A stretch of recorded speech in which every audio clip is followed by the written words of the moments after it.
Бүгін 11 октябрда эл аралык кыздар күнү белгиленет. Бул күн кыздардын укуктарын жана дүйнө жүзүндө алардын кагылып жаткан маселелерин таануу максатында белгиленип келет.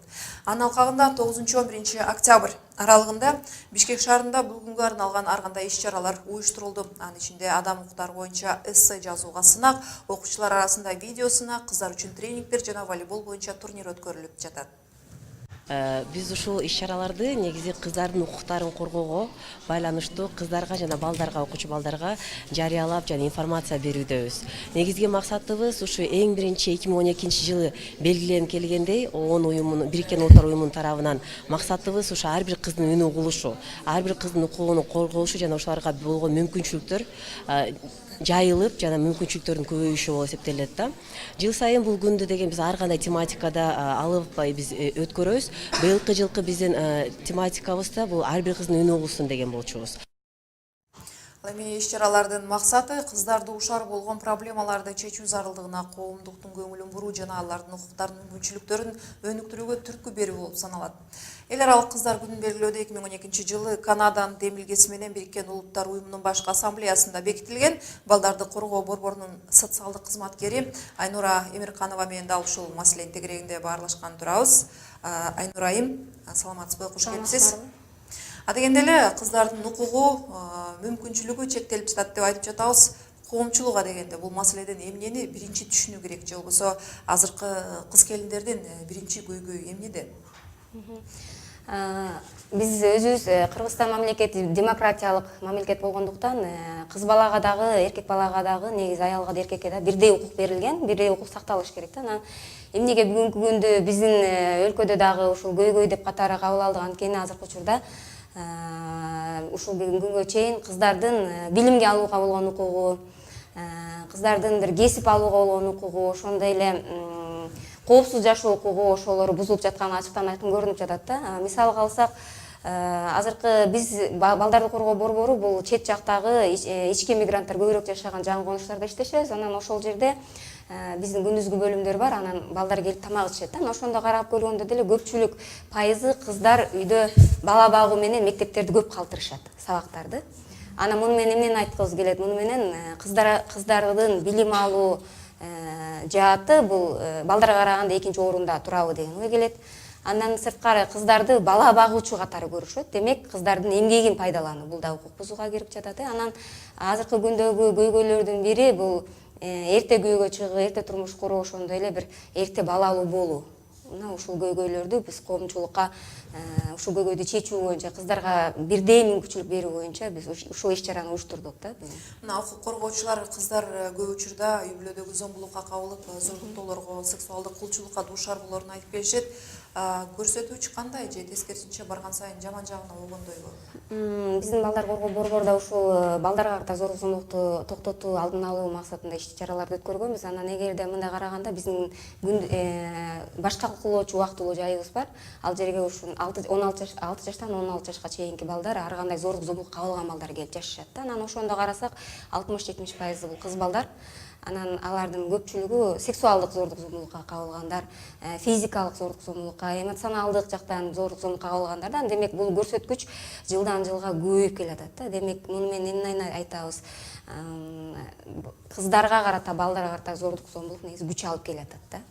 Айнура айым, ар бир элдин аң сезиминде калыптанып калган жана аларга гана таандык болгон түшүнүктөр бар. Көбүнчө кыздардын маселесине келгенде коомчулуктун түшүнбөй жатышындагы маселелер кайсылар болот? Мен айтат элем да, бул биздин баягы калыптанып калган, аң сезимибизде калып калган кыздар үй жынасын, жосо кыздарга көбүрөөк жүк берип атабыз да. Кыздар бала багыш керек. Эгерде үй бүлөдө бир кыз бир бала болсо, ал эмнегедир мындай кыздардын жана үй бүлөлүк тиричилик боюнча кыздарга гана милдет, жоопкерчилик артылып калган да. Анан бул эмне бизде калыптанып калган аң сезим да. Анан бирок бул адам укуктары ар бир бала төрөлгөндө эле жынысына карабай баардыгына бирдей берилет. Анан ошол себептен бул ата-энелерде ошондой ой калган да.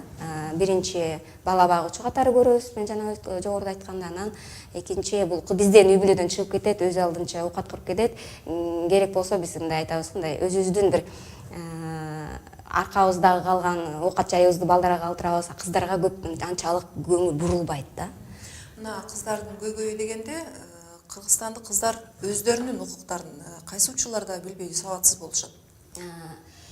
Биз мына бүгүн эле мектепте иш-чараларды өткөрүп келдик. Анан ошондо бир кичине мындай сурамжылоо жүргүздүк да. Анан 7-8 класстын кыздары жооп берип атышат. Анан көпчүлүгү укугун билген жок да, мындай айткандачы. Бул эми аябай кандай бир эме көрүнүш болду. Анан эмнеге ошол билбейт деген суротулат. Ошондо биз айтат элек, бул маалыматтын аздыгы.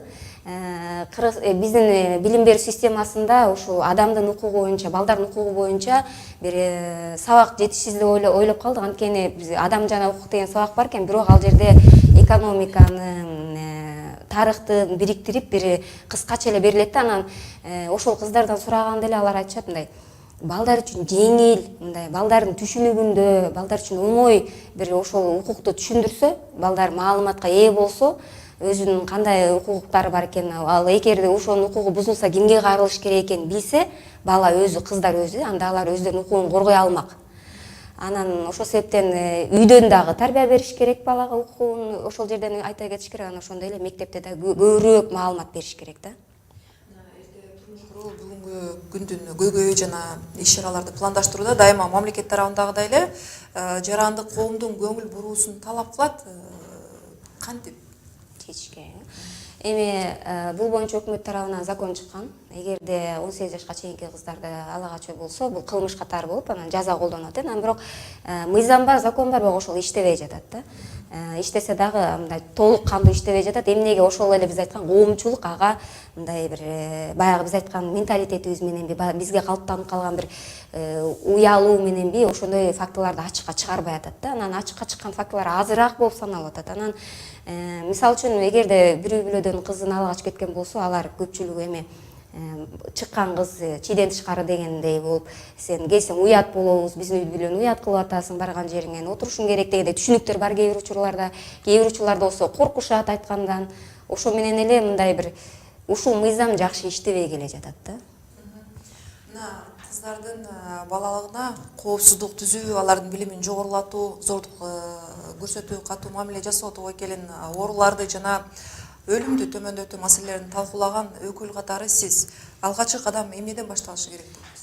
Алгачкы кадамды мен ата-энелердин жоопкерчилигин күчөтүү менен баштайт элем да. Анткени бизде мындай фактылар болгон. Мисалы үчүн ата-энелердин баардыгы тең азыркы учурда бир экономикалык шарт менен байланыштуу баардыгы жумушта, эртеден кечке чейин жумушта. Үйдө бала ким менен калды, эмне кылып атышат, алар менен иштери жок да. Анан ошол кесептен дагы ар кандай бир үйдөгү бир тиричиликтин бир эме кырсыктарына кабылып калып аткан учурлар бар. Мисалы үчүн мындай бир электр тогуна тогуруп калгандар кичинекей болгон үчүн, же болбосо кичи бир 7-8 класстагы кыз, чоңураак кыз болсо, ал үйдө 1 жашта, 2 жаштагы бала болсо, сөзсүз түрдө ошол кызга калтырып кетет да.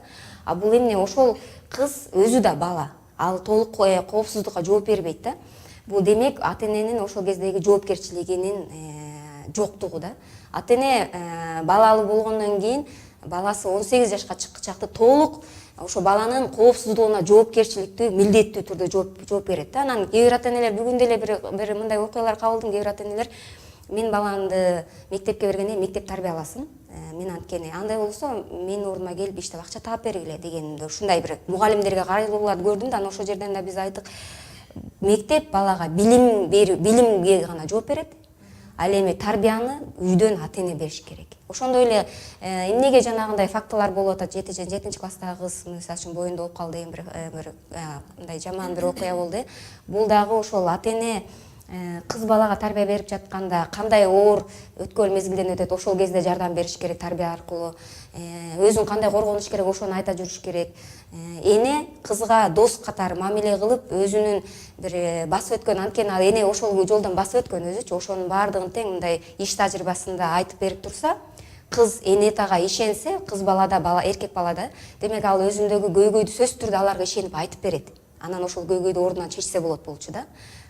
Андан сырткары мектепте дагы мен жана айткандай билимди ошол адам укуктары, балдардын укуктары жөнүндө сөз болгондо балдардын тилинде, оңой, жеңил, балким оюндар аркылуу, балким бир кандайдыр бир жигердүү, интерактивдүү бир сабактар менен өтсө, балким балдар ошону мындай кабыл алат эле. Анткени биздин укук боюнча жазылган закондорубуз булар чоң адамдар түшүнө алгыс да, кичинекей бала эмес.